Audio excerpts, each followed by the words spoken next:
You're listening to the Yoga Medicine Podcast. I'm your host, Tiffany Cruikshank. Our podcast brings you information and resources to enhance the therapeutic effects of your practice based on a deeper understanding of anatomy, physiology, and the integration of modern science and research with traditional practices and experiences. Join me and my co-hosts, Rachel Land and Katja Bartsch, as we dive into all things yoga, research, and wellness. All right, we are back. I am so excited to talk about polyvagal theory with my new little puppy in my lap. So we might need a little pee break,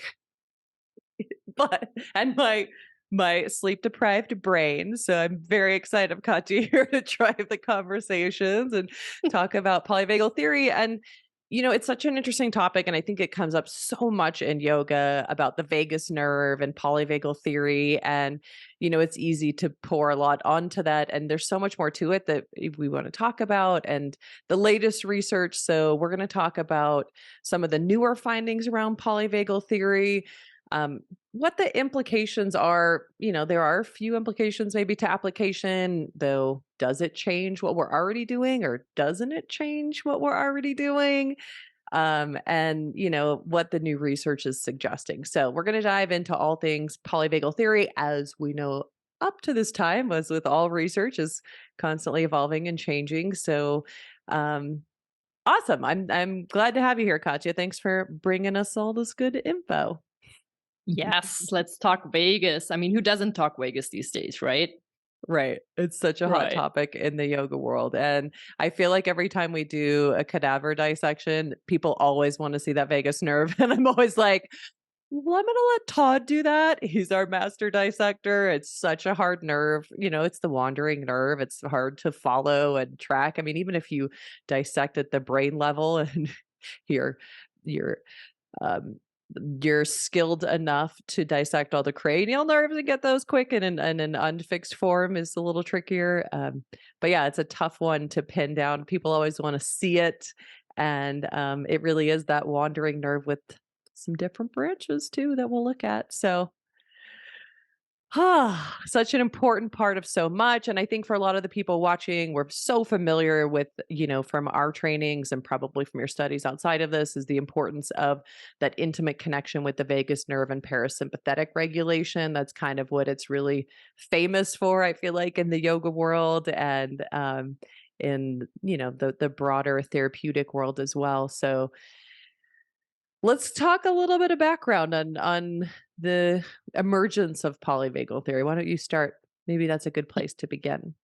Yeah, I think so. So I do think that polyvagal theory that was proposed by Dr. Stephen Porges, which is in the yoga world, I think a name that has gained prominence or that people know by now. So in the mid-90s, that theory has been proposed by him, has been updated a couple times, and has really found its way into different aspects of psychology, so social psychology, developmental psychology, but also yoga, meditation, many modalities that have relaxation at mind, as it is related to the parasympathetic nervous system also.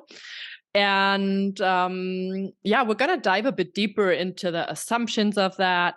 But basically what polyvagal theory does is it kind of describes the connection between our autonomic nervous system and our social behavior, social interactions, and our emotional regulation. So it kind of puts those together and has like a lot of insights and assumptions that base around our evolution or the evolution of the nervous system from reptiles all the way to mammals and humans. And we're going to look a little bit at that because current research is also digging into those topics a bit more.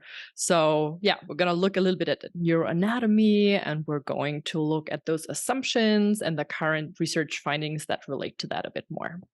And so much respect for Stephen Porges. I mean, like, he has done such incredible work for this subject. I mean, it basically took it from this idea of just like fight or flight and rest and digest, the sympathetic and the parasympathetic as just being this kind of very primitive, simple, like either or kind of construct, and really looking at a little bit more of the variety that can happen that we all probably experience as we look at the polyvagal theory. I think it really makes so much sense, to have some different parts of the nervous system rather than just like an on-off switch that we kind of tend to think of as like relax or go, sympathetic or parasympathetic. Yeah, really brilliant. And now, obviously more to learn. Yeah, and I do think that's also why it resonates with people so much, to bring some nuance to that. And maybe as we're diving into it right away, it makes a lot of sense, the different states he describes and how the vagus system or the autonomic nervous system relates to that. Should we, or do you want to? Yeah, let's go. Yeah, let's go. So, as I said, evolutionary biology is kind of at the core of the theory, and Porges assumed and defined the emergence of mammals as like a really important step in evolution, because he does assume that in mammals a more sophisticated autonomic nervous system basically emerged. So everything that came before mammals in evolutionary biology, reptiles and whatnot, have a more simple structure in their autonomic nervous system. But mammals, including humans, have developed that kind of unique special setup, properties of the vagus nerve. And especially when it comes to social engagement, so how we interact with others, how we respond to connection and safety, and also as that relates to our heart, our cardiac function. So how fast is our heart beating? And some of the research that I already kind of pointed towards that we're going to dive into today are also focusing on that. So the cardiac function part of that. So that's just a general jump off point.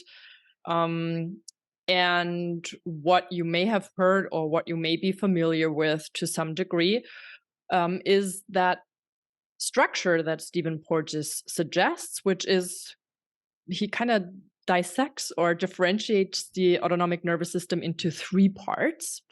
So there is, when we look at evolution again, the most ancient part of that would be one part of our vagus system. He calls it the dorsal vagus complex. Why dorsal?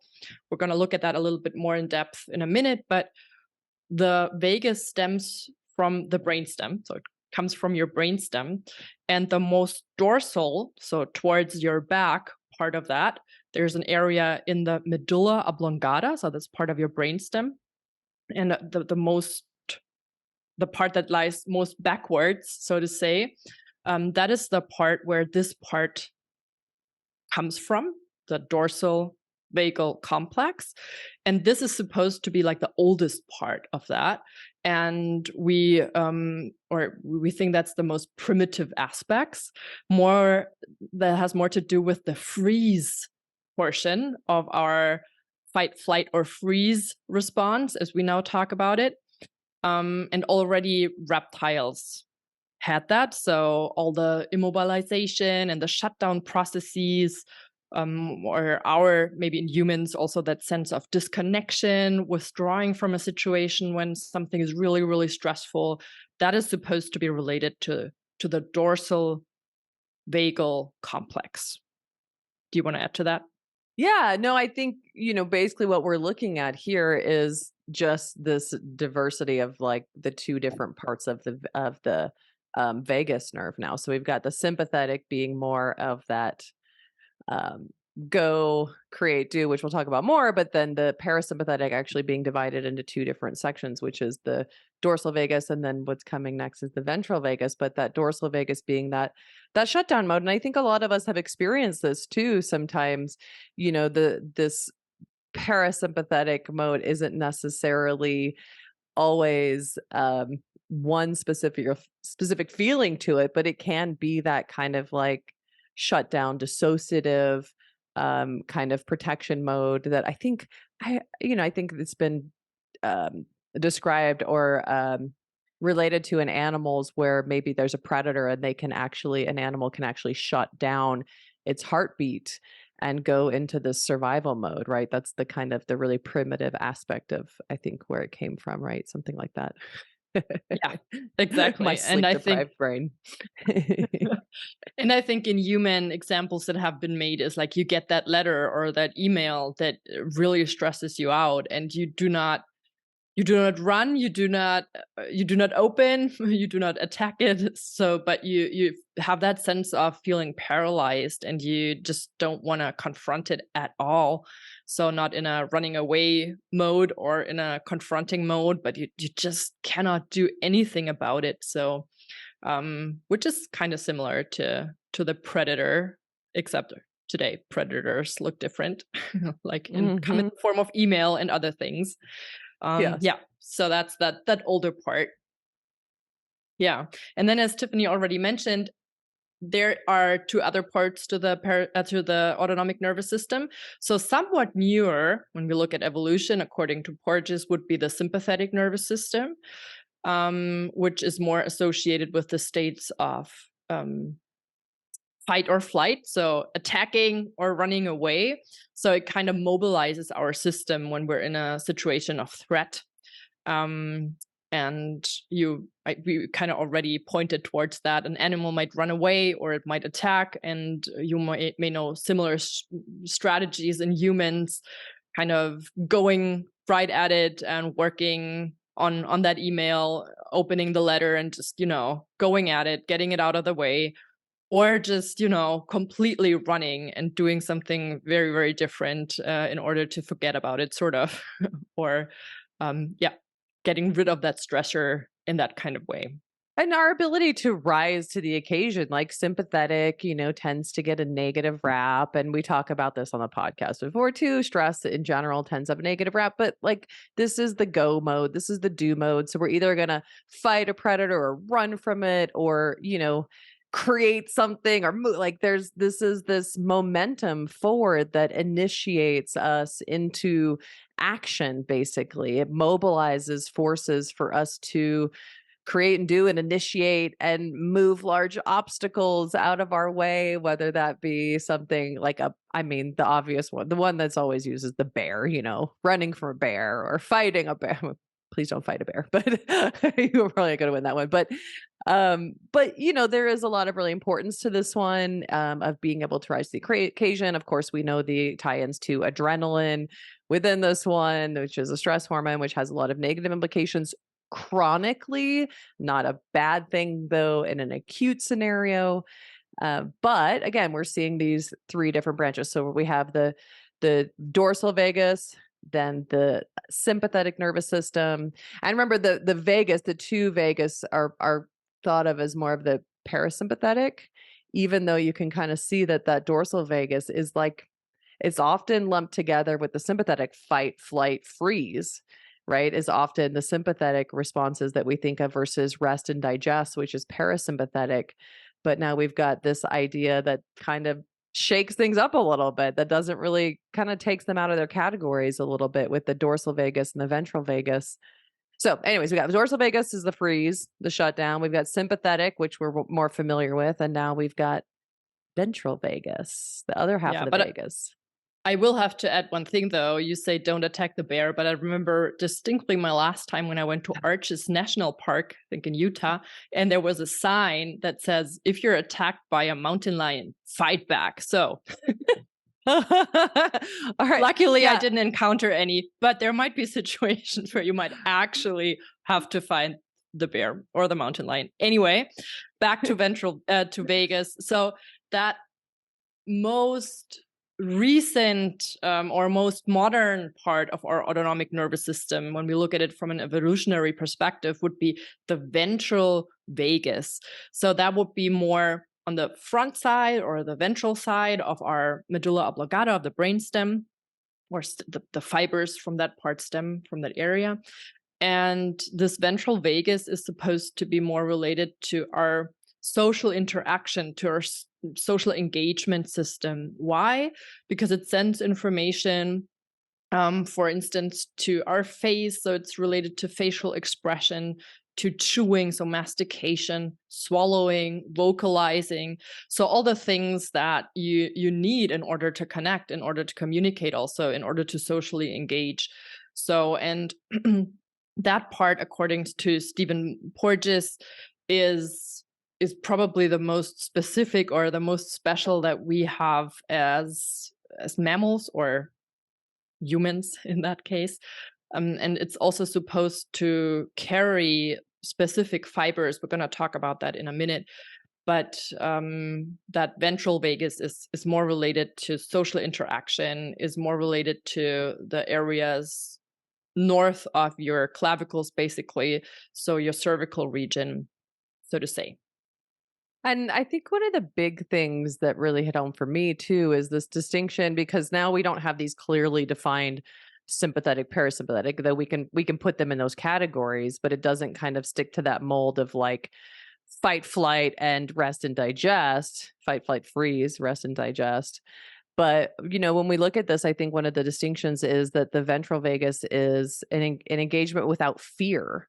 Whereas the dorsal vagus, there is still a sense of protection and shutdown in response to that. And so when we look at the ventral vagus, there's an engagement, there's a sense of safety that's, you know, we talk a lot about when we talk about ventral vagus. I think it's really known for that sense of bonding and engagement and safety, and, you know, allow us to also restore, so to rest and heal, and the obviously the healing aspects of social engagement that we know is so profound as well.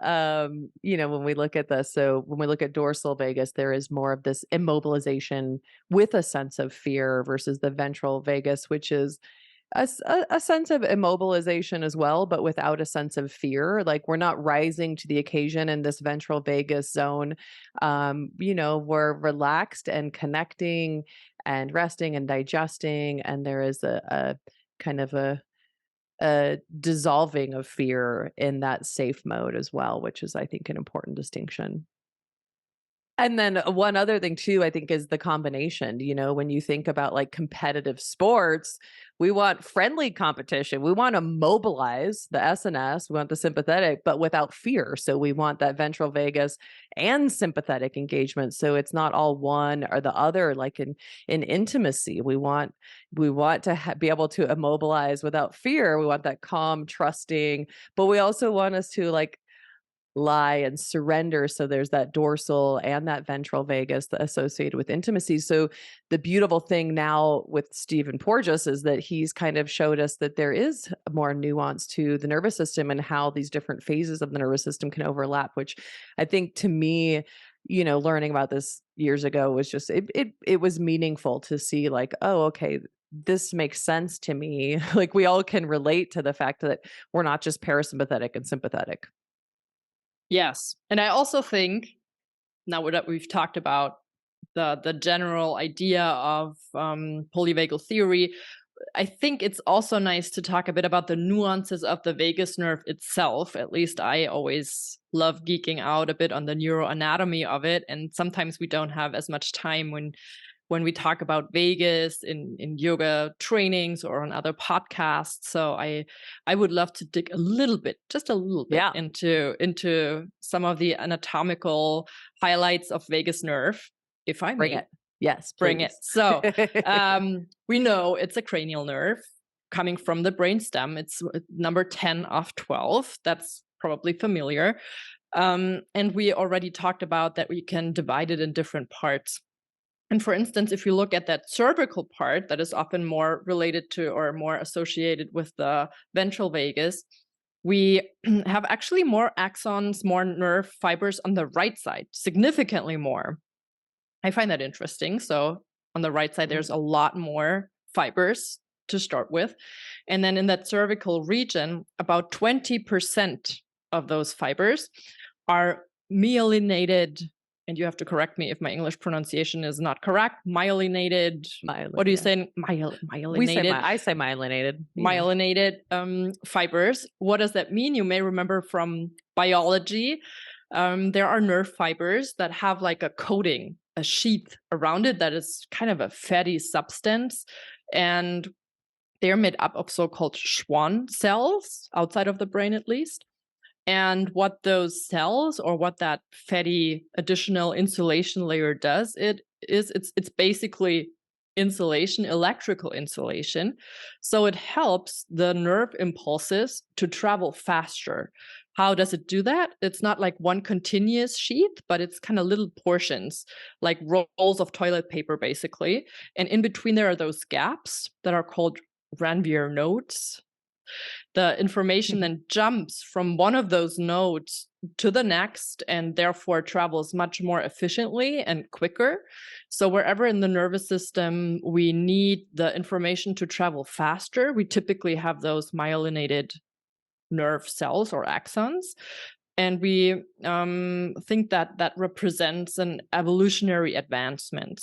So on the other end of that are unmyelinated fibers, and in that cervical vagus we have about 80% of them that do not have that coating, meaning the information travels a lot slower, and we find those everywhere in our system where the speed of information transduction is not as much of essence. So we actually find a lot of them in the autonomic nervous system, and that is important because the foundations of polyvagal theory also kind of move around that, because in reptiles, more of those fibers are supposed to be relevant for our cardiac function, for our heart rhythm.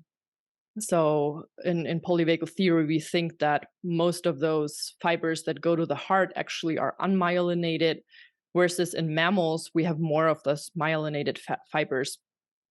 And I'll get back to that, or come back to that in a minute. But in that upper part of our vagus, so in the cervical region, 20% myelinated, 80% unmyelinated. And in the lower part that goes down to your belly, there we have up to 95% of unmyelinated fibers. So in that older nerve vagal complex, there's a higher number of those, let's say, evolutionarily older fibers, or that do not have that myelin coating. Yeah. So, and then what's also interesting, I think, is that when we talk about vagus in yoga land, at least, I feel we're mainly talking or having that notion in our head that our brain, our central nervous system, is sending information to our organs and also to our throat, to for our vocalization and all those other areas that we just talked about. So the brain is sending info to the periphery, giving the periphery input in a sympathetic, parasympathetic fashion, so to say. But what we do not talk about so much is that the vagus actually has, the larger part of the vagus is our sensory nerve fibers, so-called afferents, that bring information from the periphery, from the organs, from the body, to the central nervous system. And that's actually the larger part of nerve fibers of the vagus. And I think that's something that we just often don't talk about. And also part of that might be because we don't have the full picture for humans yet. So in other species, we have a bit more of an understanding of that. And depending on where you look in the body, 60 to 80% of all vagus fibers are probably such sensory fibers. And in the human, the mechanisms behind those sensory functions of the vagus are still largely unknown. So we're waiting for that research. And there's people at Harvard, Stephen Lieberlist, for instance, we're currently trying to map the vagus, trying to find out what kind of receptors, what kind of fibers we have in the vagus that are sensory, so that bring the information from the periphery to the brain. So it's going both ways. That's the main message.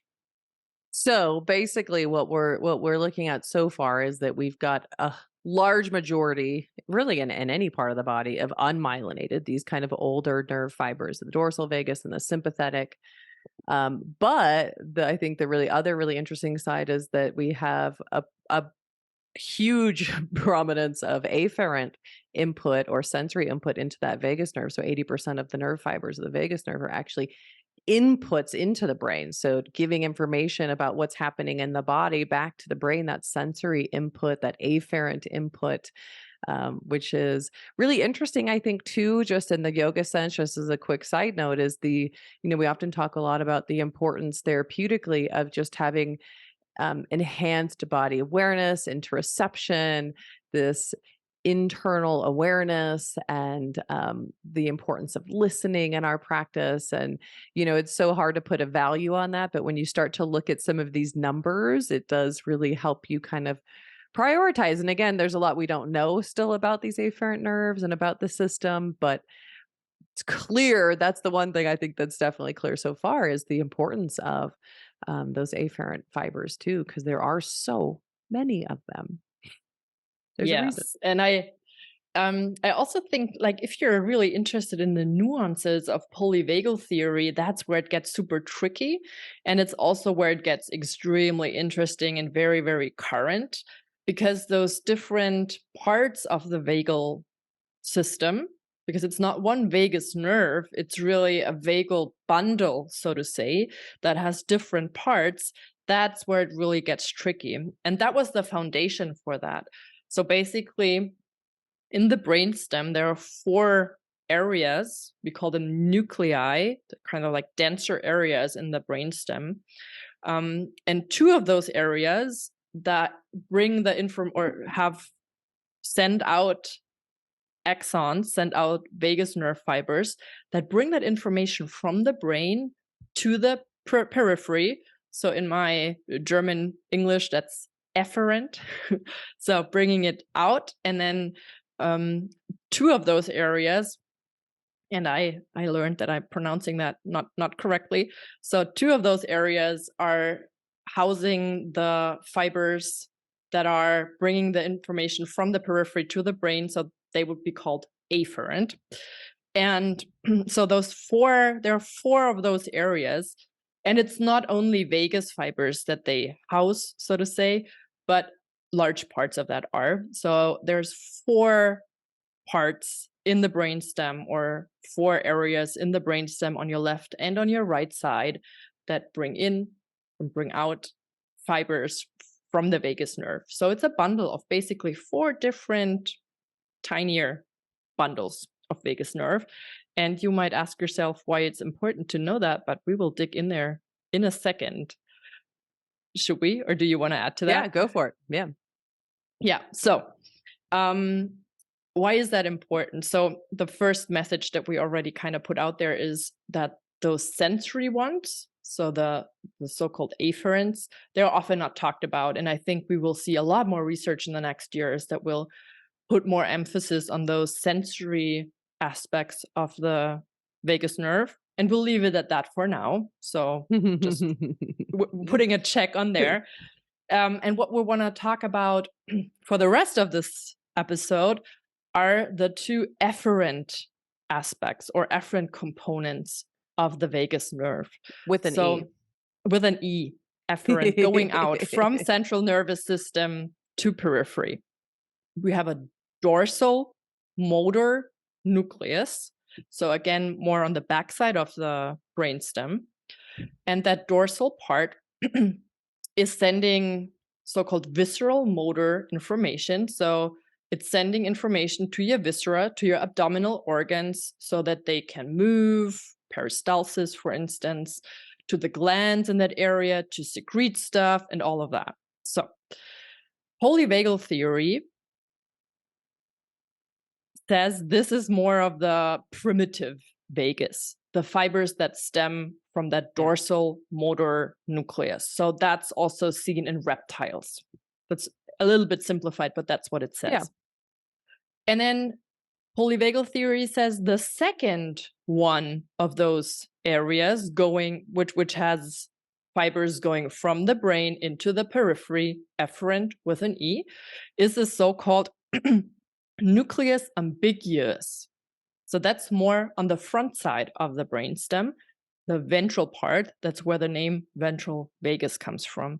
So nucleus ambiguus, and it sends information, for instance, to that whole area in your cervical region so that you can swallow, so that the larynx is innervated, among other things. But that's one aspect that Stephen Porges talks about in depth. And he calls that part of the vagus the smart vagus, because he also says that in mammals, and now that's where that evolutionary aspect comes in again, that ventral vagus has myelinated fibers. So we talked about that with a faster conduction speed. And now let's look at the heart, at the cardiac function that is important in that context. And he says that that ventral part sends information through those myelinated fibers, which reptiles don't do. So in polyvagal theory, and this is the most complicated thing that we're talking today, in reptiles, he says that the heartbeat, how fast your heart beats, how variably the heart beats, in reptiles, that information is being sent through that dorsal part via unmyelinated fibers. In mammals, it's a mix of informations that also comes from those myelinated fibers from the ventral part and the dorsal part also into the heart. So that's kind of the distinction that is being made by polyvagal theory. That's where the special, more specified function of mammal comes in. So basically what we're looking at is the dorsal vagus is innervating more of the gut. The ventral vagus is engaging with more of that social connection in the face and the throat, in the ears potentially. And that, we know that there's a lot of our social engagement that comes through in the face and the head, and how we vocalize the vocal cords too. And then the heart, what I'm hearing from you too, is being innervated by both of those in mammals. And then maybe I know where you're going next. But the idea in the polyvagal theory was that it wasn't both in non-mammals. So exactly, and more of the dorsal. Yeah, especially when we look at the function of our heart. And that's why we're focusing in on that a little bit, because some of the recent research, and there's a whole bunch of articles that was published in 2022, they focus on that cardiac function of the vagus, because that kind of draws from both areas, from that more backside, the dorsal part and the ventral part. And that's where it gets really tricky and really interesting. And for those evolutionary biologists, it really gives them a kick to look at different species, all the way from lizards to birds and fish and mammals, and then to look how your heart and how your heart receives input from the vagus. That's really super interesting to them. You wanted to say something. And I think it makes sense to me, like this initial theory of, as mammals, us having both dorsal and ventral vagal control of the heart. Like it really speaks to, this idea that I think that we're starting to wrap our heads around that even something like heart health isn't just the physiology, but also how our social connections really influence that. I'm forgetting his name, but there was a big doctor who studied a lot of heart health stuff. I'm going to remember it after we do this, but he was looking at, vegetarian diet and how it affected heart health, and eventually found out that our social interactions and social connections were such a big predictive role in how people recovered from things like heart failure, or their capacity to recover from it. So, I think it makes a lot of sense that as humans, we would have more complexity to the innervation and control of the heart from this dorsal and ventral vagal inputs, versus like we think of animals being more primitive and maybe a little bit more simplistic. But maybe that's not the case. Maybe not. So what we're going to talk about now is potentially, and that's kind of a maybe a little spoiler alert, is probably not as distinctive of a difference as we may have thought. So it might have been more of a progressive evolutionary trip, so to say. How do researchers look at this? So one thing they look at, and they love that, is a measure called respiratory sinus arrhythmia. You may have heard of that also. So we have known that mammals show clear changes in their heartbeat related to their respiration. So when you inhale, your heartbeat goes up, I think up to 20% or so. And on your exhale, the heart slows down a little bit. And you can measure that quite easily. And that was thought to be kind of special to mammals also, to have that interaction between your respiration and your heartbeat. And one mechanism that is supposedly most important for that is the input that you get by the vagus. So on your exhale, you have more vagal activity. That's why the heart slows down. And that is called a vagal brake. And then on the inhale, the sympathetic fibers take over a little bit more. And that's why the heartbeat quickens a little bit or gets faster. And to have that is a good thing. So to have that variability is a good thing. And it's related to like positive health outcomes. And it's thought to reflect like that balance and adaptability of your autonomic nervous system, because your sympathetic and parasympathetic inputs need to kind of coordinate and be in a nice flow, so to say. So researchers are looking at respiratory sinus arrhythmia, the ability of your heart to change speed with your respiration. Now, we thought that that is, again, something that mammals particularly have. But those current findings show us that also other species have forms of that rhythmic patterning of the heartbeat. And apparently turtles and also lizards also show some of that patterning. And now that's where it gets interesting. They apparently get input from both parts of the brainstem that have those efferent with an E inputs. So even lizards, even turtles apparently get inputs from a ventral part of the vagus and from a dorsal part of the vagus. And those two parts are like have their distinct fibers, and they both are apparently sending input to the heart of those animals that give rise to that respiratory sinus arrhythmia. And we thought that was not the case. We thought that reptiles would only get information from that dorsal part, and that is you may appreciate that this is like a big thing for an evolutionary biologist to note, that aspect of evolution is a lot more progressive, like step-by-step progressive, instead of a switch that was being pulled when mammals emerged. So apparently also in those older species we can see the same thing, and that is a big deal in evolutionary biology. Yeah. Wow. And I mean, you typically think of especially reptiles as being so kind of non-responsive and reactive. We were actually watching the new show Plutonic last night, and they had this cute little reptile. They kept like talking to it, pretending like it was responding, and it was just sitting there staring at it, right? That typical cliche like reptilian response of kind of being totally lacking response. But it's interesting too to look at this and like maybe their social, I mean, I don't know, you tell me if I'm misinterpreting this. Maybe there's social engagement needed for all of our living organisms on some level, whether we can sense it or not. You got your new puppy. You test the hypothesis.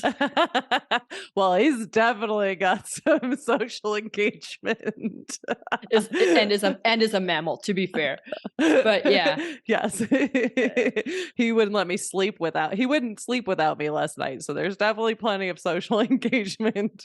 But yeah, so I mean, basically what we're talking about here, and I think this is really interesting because, I've heard people speculating on this, the validity of polyvagal theory in yoga and in therapeutic settings. And I think there's no denying that there's important information within this, but as we start to dig deeper, we see, are the details of it that exact?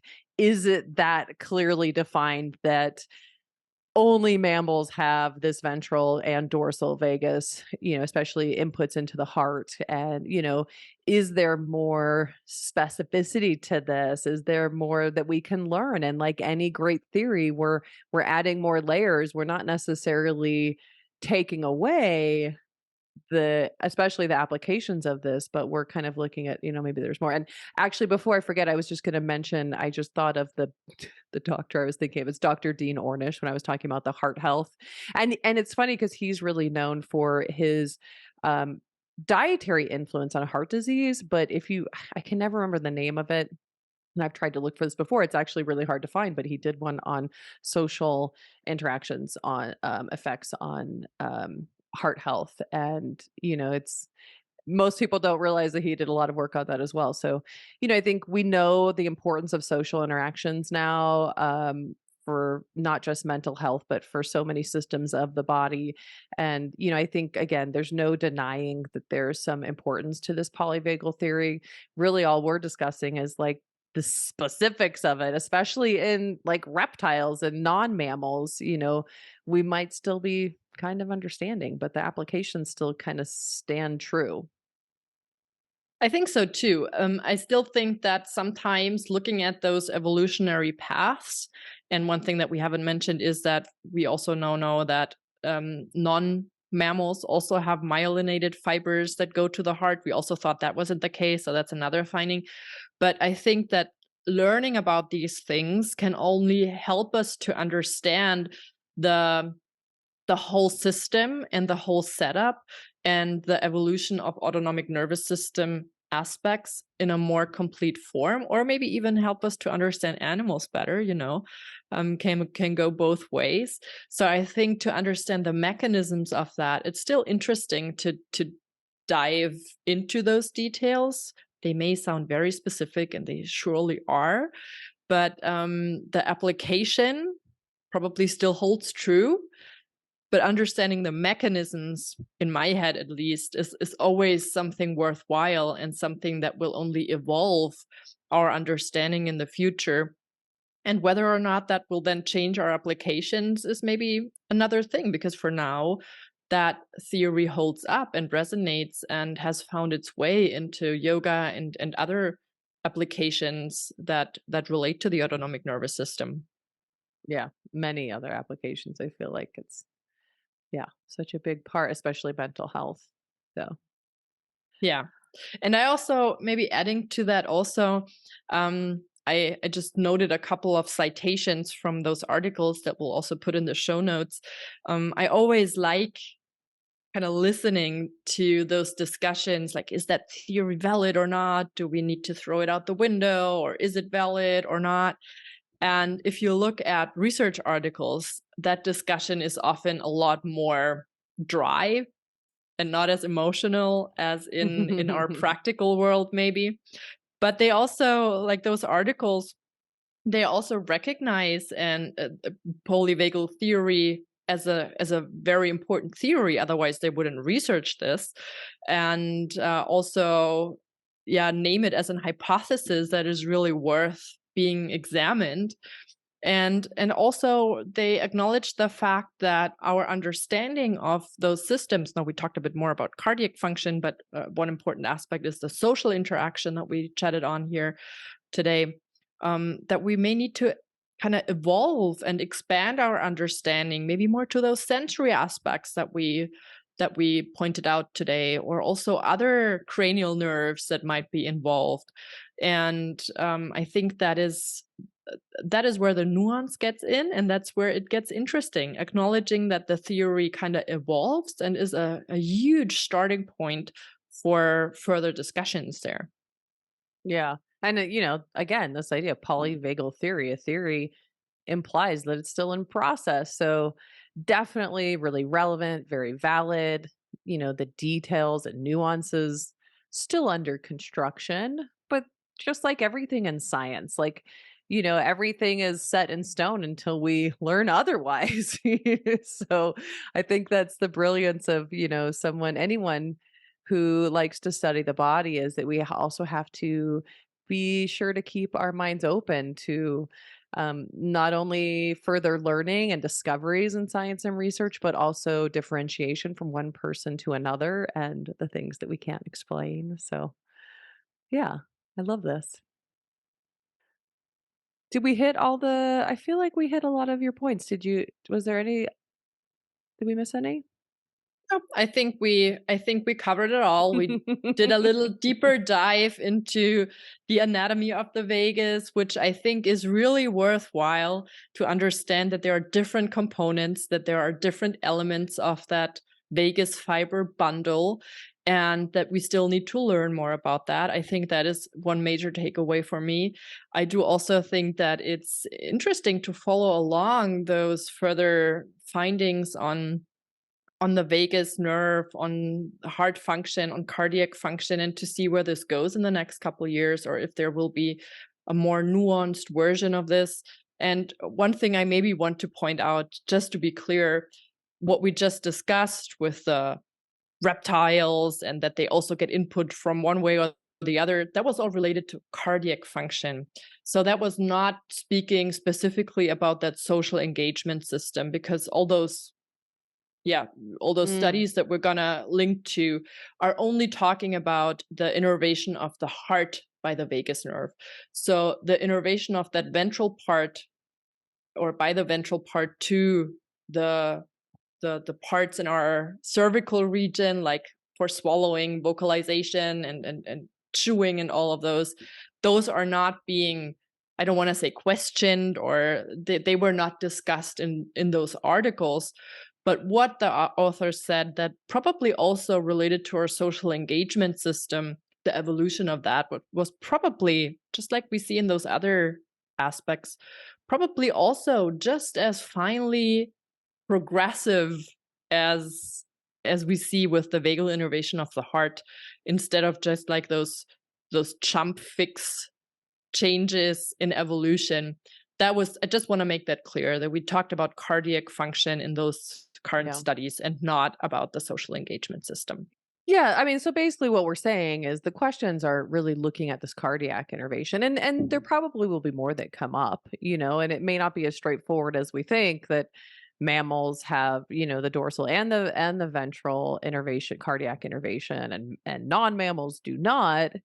Um, but, it is just looking at this idea that there's probably more to this system when we really microscope in, and again, kind of coming back out to see that big picture. I think it's important because we do have a lot of focus on the vagus nerve, and how important it is, which is great. I'm so happy that people are zooming in on the vagus nerve because it is such an important part. And we then started to zoom in on polyvagal theory to see, like, wow, okay, it's not just the vagus nerve, it's actually different parts of the vagus nerve, the dorsal vagus and the ventral vagus, and looking at this differentiation of how important each of these modes are for different parts of the nervous system. And, it's still worthwhile that we understand just that, but that there also might be more nuances. Also, maybe there's more to it than just the vagus nerve. Even when we look at dorsal and ventral vagus, there might be a lot more to it. There might be some specificity that's different in non-mammals or in mammals that we have yet to learn. And, we know the implications, some of the implications, like around the heart rate variability and the heart rate slowing in different respiratory phases, and that importance of variability, not just in mammals, but in non-mammals. We know the importance of the clinical applications, this idea that, I think for me, we're just distilling this down really quickly. Of course, you could talk about polyvagal theory and ventral vagal applications for a while, but this idea that safety is so important, which is coming up a lot in the yoga world. Thank goodness it's still relevant and still, applicable within this polyvagal theory.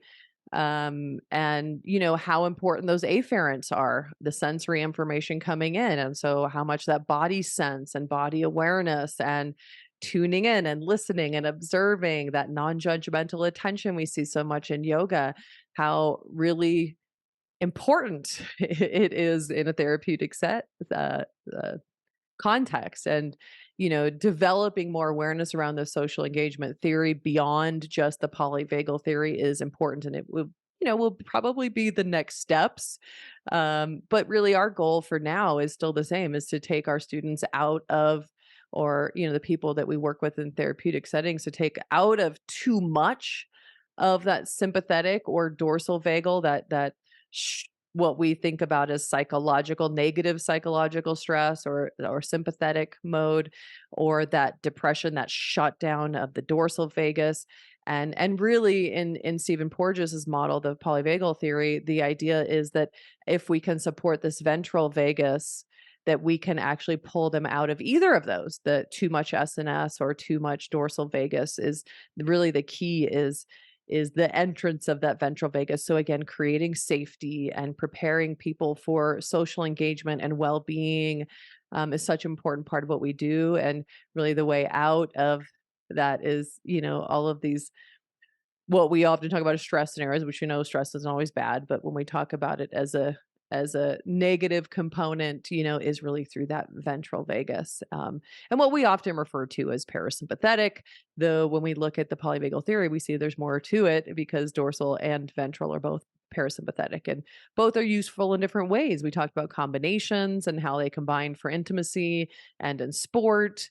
And, I think just a reminder that this, as it says, is a theory. And though it's long been a strong theory and an important clinically relevant theory, it's still a work in progress that is evolving. And this social engagement system is probably broader than just the vagus nerve, but it's good information as we start to clarify and dig a little deeper.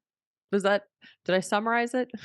Did I get all the points? I thought I was just like listening to your summary and thought like, oh, Tiffany has this amazing ability to, in 2 minutes, boil it down to what were the essential parts of the conversation. So I think that was a perfect summary. Oh, and I feel the same about you. You have this brilliant way of taking us into the microscope lens.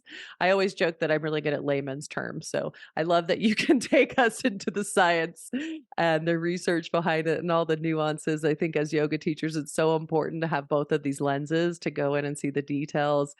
And the science and the research, but also zoom out and see the big picture, and more importantly, the clinical relevance, or, the relevance to us in a yoga practice. Because life is a work in progress. Research is a work in progress. We're always going to keep learning more. So I hope that it's been helpful to layer in, there is a reason why people, you might hear people questioning polyvagal theory. It's not changing the applications and the clinical relevance of this, but we are redefining some of the nuances of this, especially in non-mammals and in very specific parts like the heart in particular. And there'll probably be more to come, but it's such a powerful thing. I'm so grateful for Stephen Porges and all the work that he's done, and bringing this variability to just expand beyond sympathetic and parasympathetic is just so smart and so important. So I hope that all of this work we brought to you has been helpful, just to clarify some of that and bring some useful points for you to your work as yoga teachers and students. So thank you. Any last notes, Katja? Anything? No. Thank you for just shaking my head here. And our nameless dog. We'll see what his name is. He says hello. He's been sleeping on my lap the whole time. Bye, nameless dog. Have a lot of fun connecting socially and engaging with Tiffany. He's going to have a very high social engagement today, being a rescue dog who came from very little social engagement, and now he's been sniffing all of the ground, and we're giving him a strong sense of safety. Mm-hmm. And if you listen to this just on your phone or so, please open up YouTube and look at this cutie with all the hair, and oh my god, he's so cute. I'm sure there will be pictures on Instagram too. I'm sure there will be plenty to come. So anyway, thank you for joining us. We look forward to more, and we hope this was helpful. Thank you, guys. Till next time.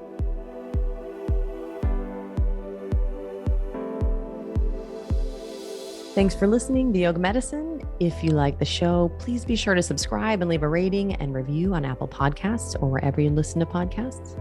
And if you got something out of this episode, please spread the word and share it with a friend. You can find more information, articles, trainings, and classes at yogamedicine.com, or check us out on social media as Yoga Medicine. You can also email us at info@yogamedicine.com. Thank you for being a part of our Yoga Medicine community. We look forward to seeing you again. The content of this podcast is not medical advice and is not meant to replace medical care.